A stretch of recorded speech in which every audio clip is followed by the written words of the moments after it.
Okay, I'm Aaron Feenstra. It's my wife Anissa, our oldest Coraline, Wesley, Ariana, Waylon, Ainsley, Elias, Finley, and Madeline. Division between East and West, between left and right. That's another thing we found in Canada. Like it's hard. The politics are so dividing. It's probably worse in the States, but they're so divided, we can't even get to the same table and talk anymore. In the last few years, we have seen Canadians leaving the country for places they wouldn't usually move to in search of a better life. Under the leadership of the Liberals and Justin Trudeau, Canada has slowly eroded the individual freedoms of its citizens. Polarization, coercion, and inflation are commonly used terms to depict the new Canadian landscape.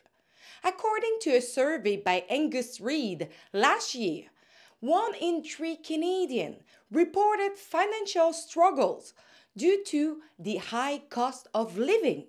Some individuals have opted to leave Canada for social and economic reasons. This includes Aaron Feenstra and his wife, who have 9 children. Faced with numerous challenges as Canadian farmers, they ultimately decided to relocate in search of a better place to rebuild their lives. Choosing Russia due to similar weather conditions and land opportunities for farming, Aaron started a YouTube channel to inform and update people on their relocation process and daily life. However, after an interview on one of the Russian news platforms, the family faced backlash for expressing concerns about safety due to radical left-wing activism and LGBTQ+ propaganda targeting children in Canada. And we didn't feel safe for our children there in the future anymore. There's a lot of left-wing ideology, LGBTQ, trans, just a lot of things that we don't agree with that they teach there now.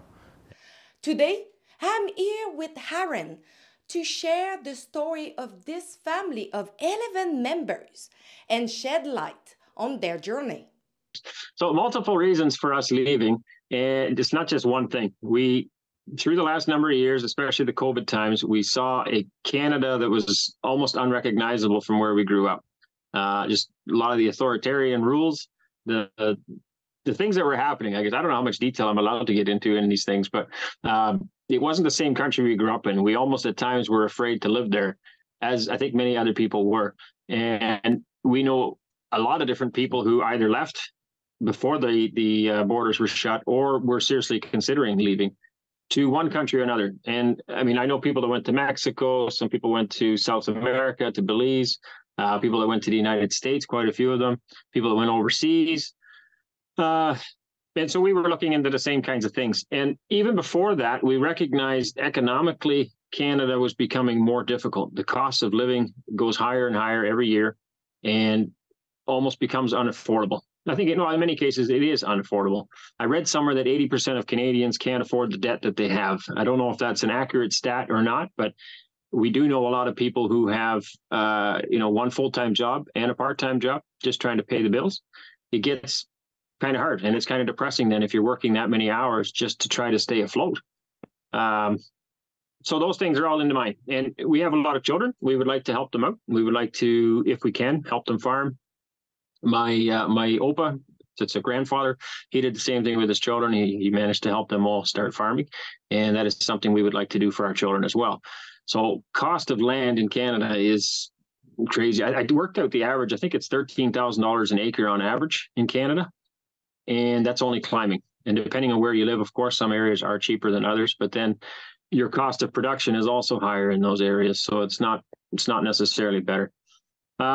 We had a great farm. We loved where we lived. Absolutely loved it. We didn't have a lot of debt, but we do have 9 children. And in order to help them all out, we would need a lot more land or possibly help them with houses or schooling, whatever it may be. And all of that is expensive.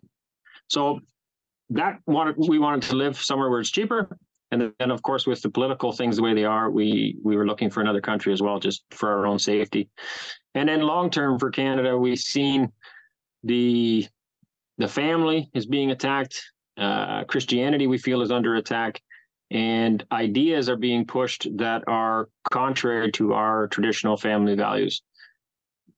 So put that all in the mix. We needed to go somewhere. But a lot of people are propagating that you left Canada because you didn't want it to be around gay people. I want to have your point on this. Is it because of this, or it's because you didn't like the grooming of the children in the school system? Our children are actually homeschooled, so we're not directly affected by this.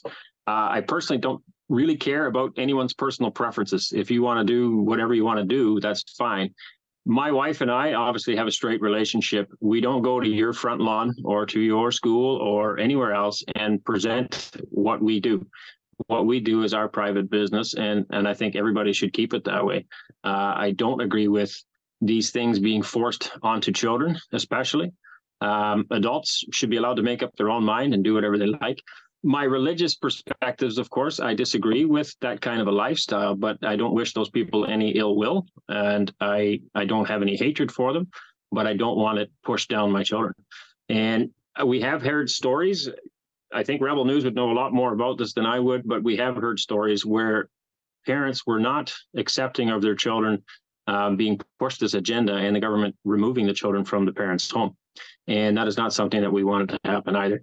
Our children are free to make up their minds in anything, even religion. If as they grow up, I encourage them to look for answers for themselves and choose their own path. But we don't want them to be indoctrinated by things we don't agree with. And when we see those things happening in Canada, in libraries, public schools, they're pushing one agenda. They won't even allow our side of the story. If my children were to go to school and want to read a Bible, that wouldn't even be allowed. If they wanted to pray before class, I'm pretty sure that would be heavily frowned upon. But the other side is being shoved and pushed. And I think schools should stick to academics. They should just teach math, history, science, English, writing. I don't even think they focus on that anymore. Make these kids academically intelligent enough to run the country and make their own decisions, and leave that other stuff out of it. So you're a farmer. What was the challenges that you faced under Justin Trudeau being a farmer in Canada? I don't know if it's just him or if it's the whole system, but the cost of land keeps rising. It's getting higher and higher and higher. Obviously, recently he's implemented these carbon taxes, which do very little to help the environment, in my opinion, and just put another burden on Canadian taxpayers, and not just farmers. That's on everybody. Everybody's heating bills up. Everybody's anything that gets shipped by a truck, anything. It all has gone up due to energy costs rising. And so as we're already facing that rise, then we have a carbon tax on top of that. It just didn't help anybody out.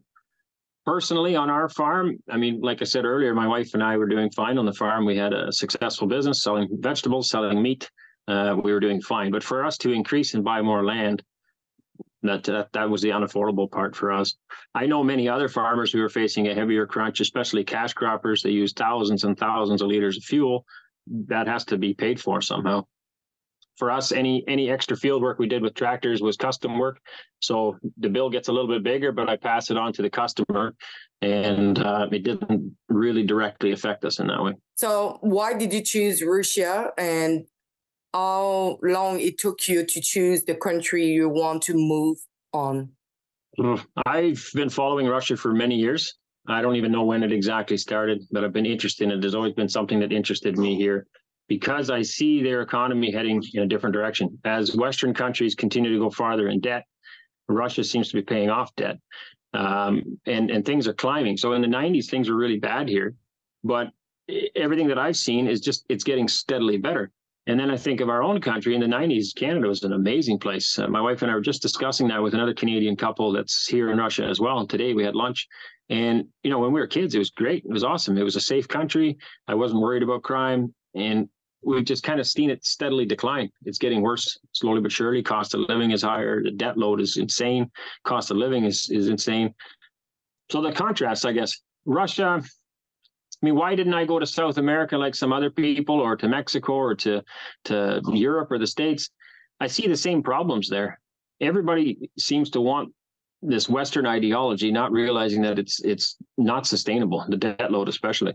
Russia seems to be the only country, well, it's not, is one of the only traditional countries that are fighting for traditional family values and has the, what do you want to call it, has the power to back it up. Like other countries that might want these things get pressured by the West and then end up caving in, basically. They either need the money from the West in order to survive and keep their economies floating, or whatever other reason they do it. Russia can stand on its own 2 feet. It can say no, and nobody can force them to do anything. Even the ban on GMOs, they put a ban on GMOs, which we're also not a fan of, genetically modified of foods. And they're able to just say no. They have that power. Were you expecting as much backlash and as much attention to of your story on multiple independent like news or platform that they are talking about you? Were you expecting that? No, not at all. No. I mean, not every day a family with 9 children moves around. So when we came here, we figured, we were told a little bit when we got to this area that, there'd probably be some cameras taking a few pictures.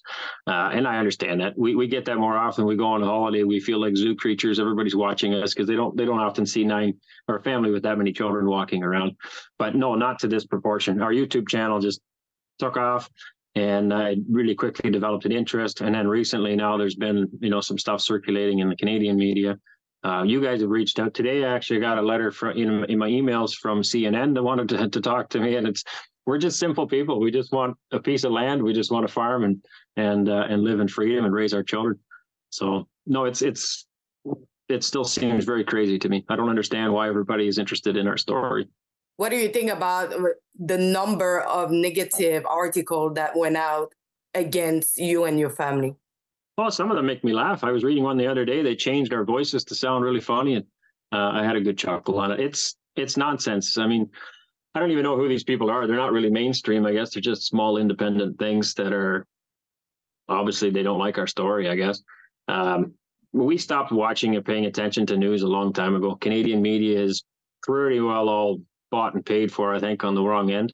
Rebel News is one of the only ones we paid attention to through the COVID times as well. And there's a few other independent ones that still tell the truth. But yeah, a lot of it, I don't know. They can say whatever they want. It doesn't really matter. It doesn't change. I urged everybody today to go on our YouTube channel, go look for yourself at the truth. They can change whatever they want. I can't stop them, and there's no point in getting upset about it. Let them talk. But, if everybody that's interested in the truth, just go to the channel, see for yourself what we're doing, how we're living, how life is going. And if everybody can share that story with others, then the truth will get out eventually. Don't forget to go to stopclassroomgrooming.com. Make your voice heard that we want to stop grooming children in school and everywhere else in their safe space. So go over stopclassroomgrooming.com and sign the petition and share it.